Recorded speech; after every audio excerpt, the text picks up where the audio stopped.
ధనాపేక్షకులు.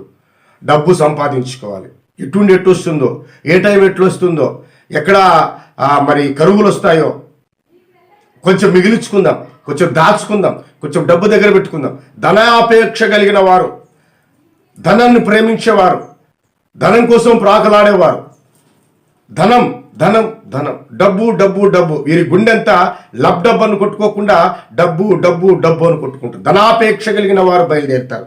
అంతేకాక బింకములాడు వారు అంటే ఏమిటి? వ్యాజ్యమాడేవారు, వేదనలో ఉన్నప్పుడు, ఇరుకుల్లో ఇబ్బందుల్లో ఉన్నప్పుడు, కష్టాల్లో ఉన్నప్పుడు, కరువులో ఉన్నప్పుడు ఈ బింకములాడేవారు అనేకులు బయలుదేరుతారు. అంతేకాకుండా అహంకారులు.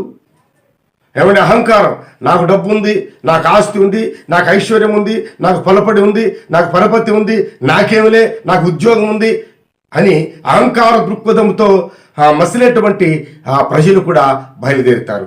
అంతేకాకుండా కృతజ్ఞత లేని వారు, ఇదన్నిటికంటే ప్రాముఖ్యమైనటువంటి మాట. దేవుడు నీకోసం తన ప్రాణాన్ని పణంగా పెడితే దానికి కృతజ్ఞత లేని వారుగా ఈ లోకంలో జీవిస్తూ ఉన్నారు. దేవుని ప్రియబిడ్డలారా గమనించాలి. కృతజ్ఞత లేని వారు వీరు కనపడుతూ ఉంటారు.